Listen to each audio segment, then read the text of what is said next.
Hello student, in this clip we are going to start the practical aspect on the fire insurance claim. यहाँ पे first सम अगर आप देखो कि इस फर्स्ट सम को हम ओरली करेंगे, बहुत सिंपल सम है। इसमें अब तक हमने जो भी डिस्कस किया है उसको यहाँ पे एक रिविजन टाइप रिकैप कर लेंगे ताकि हम लोग जब नेक्स्ट सम सॉल्व करेंगे तो और अच्छे से आपको समझ में आएगा। A fire occurs on 31st March 2007 and the stock was destroyed with the exception of rupees 4,000. With the exception of rupees 4,000. The stock was destroyed with the exception of rupees 4,000. तो एक्सेप्शन इसको छोड़ के बाकी का माल जल गया तो इसको क्या बोलेंगे हम लोग, salvage. With the following information now available, you are required to calculate the claim to be made against the insurance claim. याद है ना, हम लोग 31 मार्च 2007 को आग लग गई है। अगर आप नज़र मारो तो जनवरी लिखा हुआ है, तो इसका मतलब ये जो 31 मार्च 2007 है, तो 31 मार्च 2007 कि ईयर की स्टार्ट कब हुई होगी, 1 जनवरी 2007 को। मतलब ये जो पीरियड है आपका, ये मेमोरेंडम ट्रेडिंग अकाउंट का पीरियड है। इस सब में लिखा है स्टॉक ऑन 1 जनवरी 2007, तो आप देख रहे हो यहाँ पे 1 जनवरी 2007 है, तो ये क्या हो गया, मेमोरेंडम ट्रेडिंग अकाउंट का ओपनिंग स्टॉक हो गया 20,000, purchase to the date of fire 12,000, sales to the date of fire 40,000। to the date of fire लिखने का मतलब क्लियर हो गया कि मेमोरेंडम ट्रेडिंग अकाउंट में आएगा। wages to the date of fire memorandum में आ गया 3,000। Average cross profit on sales 25%। जैसे हम लोगों ने डिस्कस किया था कि अब आग तो लग गया है 31 मार्च 2007 को, मुझे फाइंड आउट करना है कि उस रात को हमारे गोडाउन में कितना माल था। अगर यहाँ पे देखो तो ग्रॉस प्रॉफिट रेट अवेलेबल है, तो आपको पीछे का रिकॉर्ड कैलकुलेट करने की ज़रूरत ही नहीं है क्योंकि ग्रॉस प्रॉफिट रेट अवेलेबल है। तो डायरेक्टली हम लोग सेकंड स्टेप से सम चालू करेंगे, जिसमें देखेंगे कि मेमोरेंडम ट्रेडिंग अकाउंट बनाना है और स्टॉक फाइंड आउट करना on the date of fire. तो हमने रूलिंग कर लिया, फिर से बोल रहा हूँ कि ग्रॉस प्रॉफिट रेट अवेलेबल है, इसलिए हम लोग डायरेक्टली मेमोरेंडम ट्रेडिंग अकाउंट बनाएंगे। तो memorandum trading account from January to 31 March 2007। सबसे पहला ओपनिंग स्टॉक लिखा 20,000, परचेजेस है 12,000, wages 3,000, sales to the date of fire 40,000।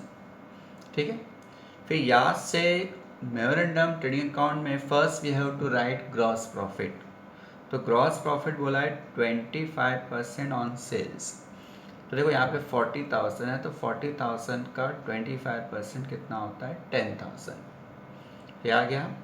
अब जब टोटल मारेंगे तो डेबिट साइड का टोटल 45,000 है, तो 45,000 लिख दिया, उसमें से आपने 40,000 माइनस कर दिया, तो ये जो 5,000 आया इसी को हम लोग क्या बोलते हैं, stock on the date of fire, closing stock at the time of fire.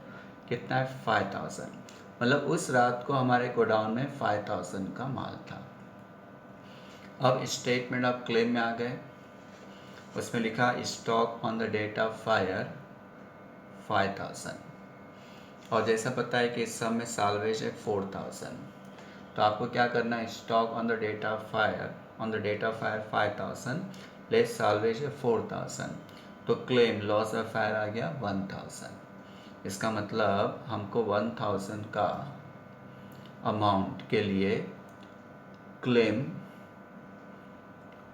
के लिए अप्लाई करना पड़ेगा 1,000, तो हमको इंश्योरेंस कंपनी से 1,000 रुपीज़ चाहिए। ठीक है। तो ये प्रैक्टिकल फर्स्ट था, बहुत सिंपल सम था। इसमें हमने देखा कि ग्रॉस प्रॉफिट अवेलेबल था, इसलिए फर्स्ट स्टेप करने की ज़रूरत नहीं पड़ी। सेकंड स्टेप हमने किया और उससे हमको स्टॉक मिला eight the time of fire.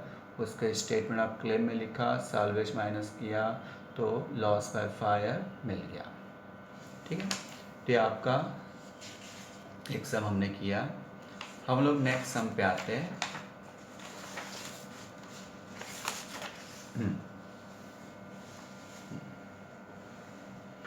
तो इस सम में आप देखो तो हमारे पास क्या क्या डिटेल दिया हुआ है।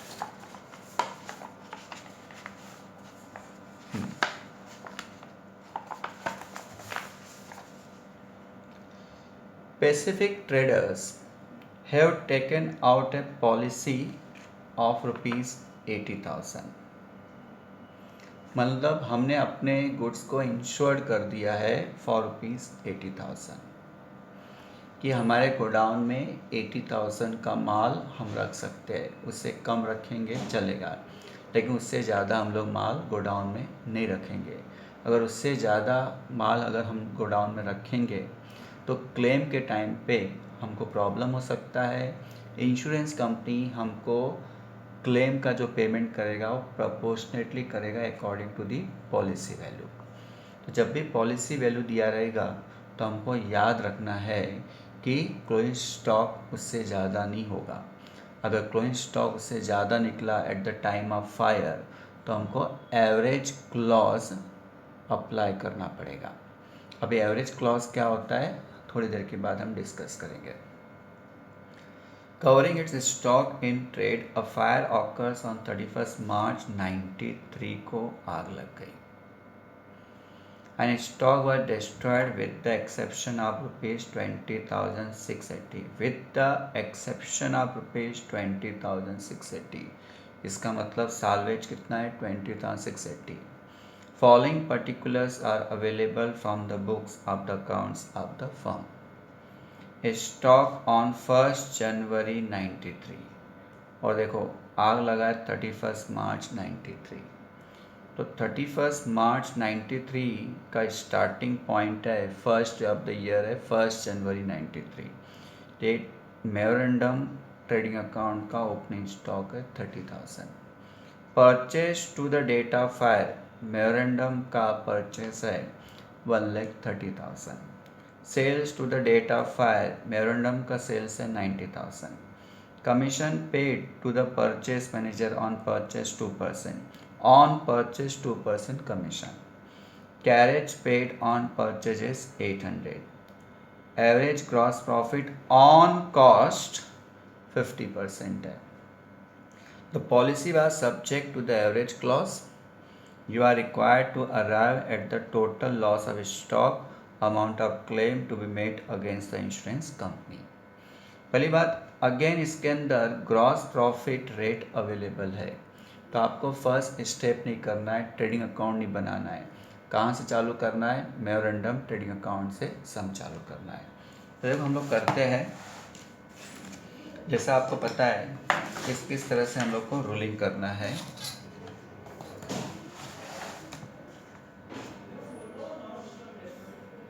Particulars rupees, particulars rupees.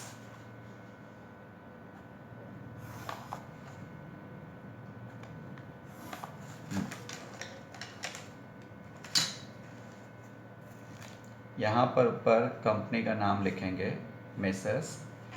इस सब में कंपनी का नाम है Pacific traders. Pacific traders company का नाम है।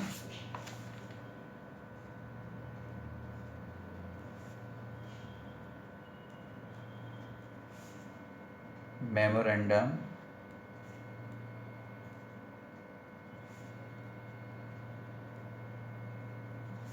Trading account for the period.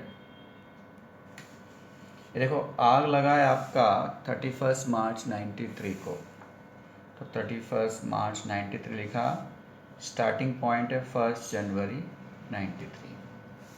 ठीक है, तो ये जैन से लेके मार्च तक का हो गया है।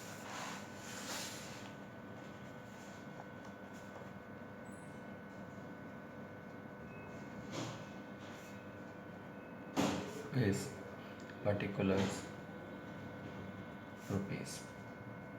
ठीक, अब हम लोग करेंगे। तो सबसे पहला स्टॉक ऑन 1 जनवरी 93 है, टू ओपनिंग स्टॉक 30,000। लिखते समय थोड़ा याद रखेंगे, कोई भी चीज़ रॉन्ग होगा तो उसको रेक्टिफाई करके लिखना है, इस सब में ऐसा नहीं है।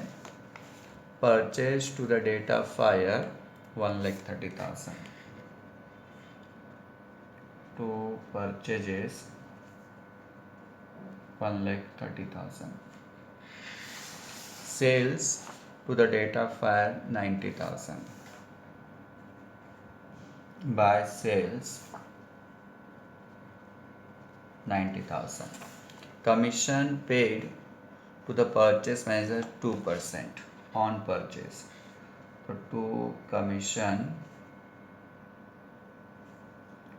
2% on purchase, तो purchase है 1,30,000, तो 1,30,000 का हम लोग 2% निकालेंगे तो 2,600। Carriage paid on purchase 800, to carriage on purchases 800। ठीक है, अब यहाँ से ग्रॉस प्रॉफिट मेमोरेंडम में सबसे पहला लिखते हैं, लिखा है 50% on cost not on sales है। तो इसका मतलब आप इस 50% इसके ऊपर अप्लाई नहीं कर सकते। ठीक है, तो इसको हम लोग ऐसा बोलेंगे कि लेट कॉस्ट प्राइस 100 है, प्रॉफिट 50%, तो 100 का 50% 50 हो गया। तो कॉस्ट में जब हम लोग प्रॉफिट ऐड करते हैं तो हमको क्या मिलता है, सेल्स। सेल्स 90,000 दिया है और मुझे चाहिए ग्रॉस प्रॉफिट। क्रॉस मल्टीप्लाई किया तो 90,000 इंटू 50 अपॉन 150। ठीक, तो आपको क्या मिल जाएगा, ग्रॉस प्रॉफिट। तो यहाँ पे हम लोग ग्रॉस प्रॉफिट निकालेंगे तो हमारे पास जो आंसर आ रहा है वो है 90,000 इंटू 50 अपॉन 150, 30,000। ठीक है, तो यहाँ पे हम लोग लिख लेंगे 30,000।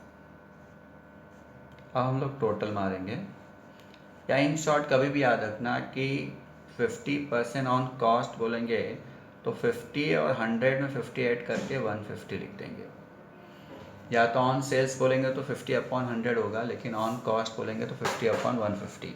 कल को 25 तो 25 अपॉन 125 ऑन कॉस्ट होगा। तो अब डेबिट साइड का टोटल मारेंगे,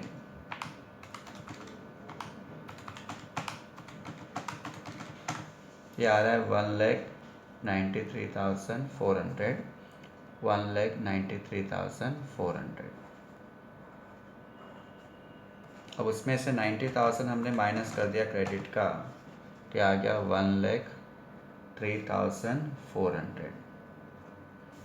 इसको लिखेंगे क्लोजिंग स्टॉक, या उसको बोल सकते हैं stock on the date of fire. उस रात को हमारे पास 1,03,400 का गुड्स था गोडाउन में। देखो, अगर आपको याद है तो इस सब में पॉलिसी वैल्यू दिया है 80,000। तो पॉलिसी वैल्यू देने का मतलब ही है कि गोडाउन में हमारे पास 80,000 या उससे कम माल होना चाहिए, लेकिन अगर आप देखो तो हमारे गोडाउन में मोर देन 80,000 का माल निकल गया। तो इंश्योरेंस कंपनी वाला बोलेगा कि आपने पॉलिसी तो कम का निकाला और आपने गोडाउन में माल ज़्यादा रखा, means you are under insuring the your goods. This is a case of under insured the goods. तो उस केस में आपको हम पैसा प्रपोर्शनेटली देंगे, according to the policy value देंगे। एक स्टेप नंबर आपका सेकंड या हम लोग बोल सकते हैं फर्स्ट, क्योंकि इस सब में फर्स्ट स्टेप नहीं करना था। अब स्टेप नंबर जो 2 है, स्टेटमेंट ऑफ क्लेम,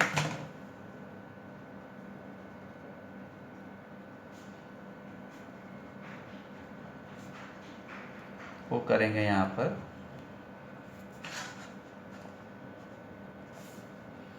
तो stock at the time of fire हमारे पास अवेलेबल है,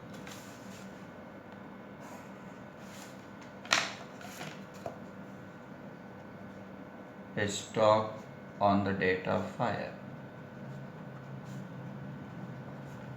1,03,400, लेस साल्वेज दिया था। उस रात को जब आग लगा तो हमारे पास 20,680 का माल बच गया, वो हम लोग माइनस कर लेंगे।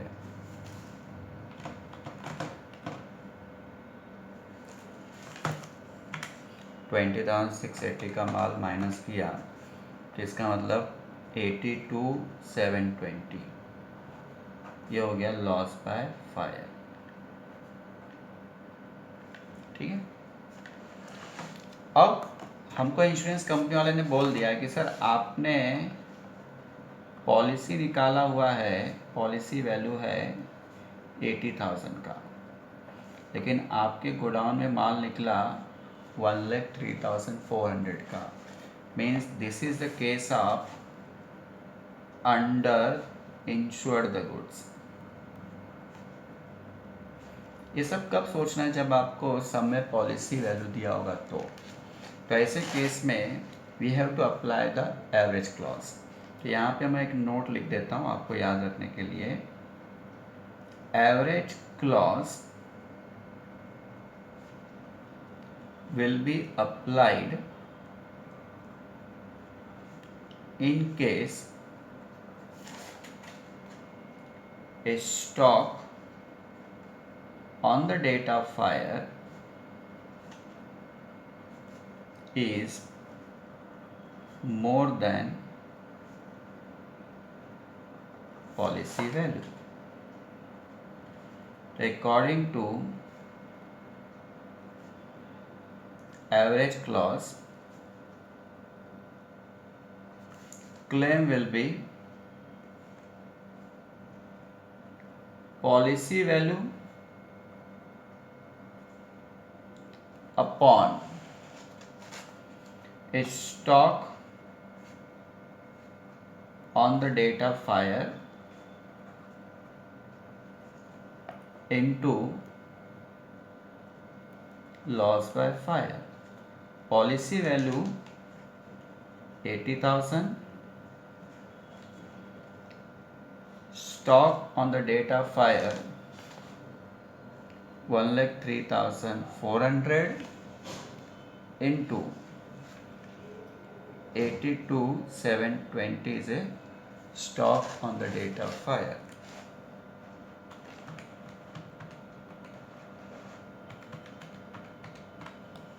तो आंसर आ गया क्लेम 64,000। ठीक है। तो हमको 82,720 नहीं मिलेगा, उसके एवज में 64,000 इंश्योरेंस कंपनी से मिलेगा। तो देखा इस सम में किस तरह से हमने स्टॉक फाइंड आउट किया, ग्रॉस प्रॉफिट का रेट सीखा कि रेट दिया था लेकिन ऑन कॉस्ट था, और साथ साथ में एवरेज क्लॉज किस तरह से अप्लाई किया। अगर हमारे गोडाउन में 80,000 है, उसके नीचे गुड्स मिलता है एट द टाइम फायर, पे करने की ज़रूरत नहीं पड़ती। Thank you for watching this clip. Have a nice day from the Rakesh sir.